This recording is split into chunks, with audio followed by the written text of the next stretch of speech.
अस्सलामुअलैकुम। Welcome back to my channel health and beauty tips.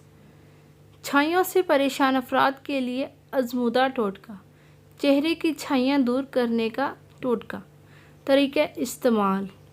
छाइयाँ दूर करने के लिए सफ़ेद तिल लीजिए और उसे भैंस के दूध में डालकर रगड़ लें और रात सोते वक्त चेहरे पर मल लें।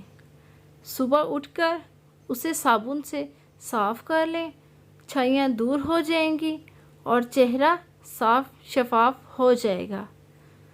उम्मीद है कि आपको आज की वीडियो अच्छी लगी होगी। अगर आपको आज की वीडियो अच्छी लगी है तो वीडियो को लाइक करें और शेयर करें, कमेंट्स करें। चैनल को सब्सक्राइब करना मत भूलिएगा। इंशाल्लाह मिलेंगे नेक्स्ट वीडियो में। तब तक के लिए अल्लाह हाफिज़। दुआ में याद रखिएगा। अल्लाह निगहबान।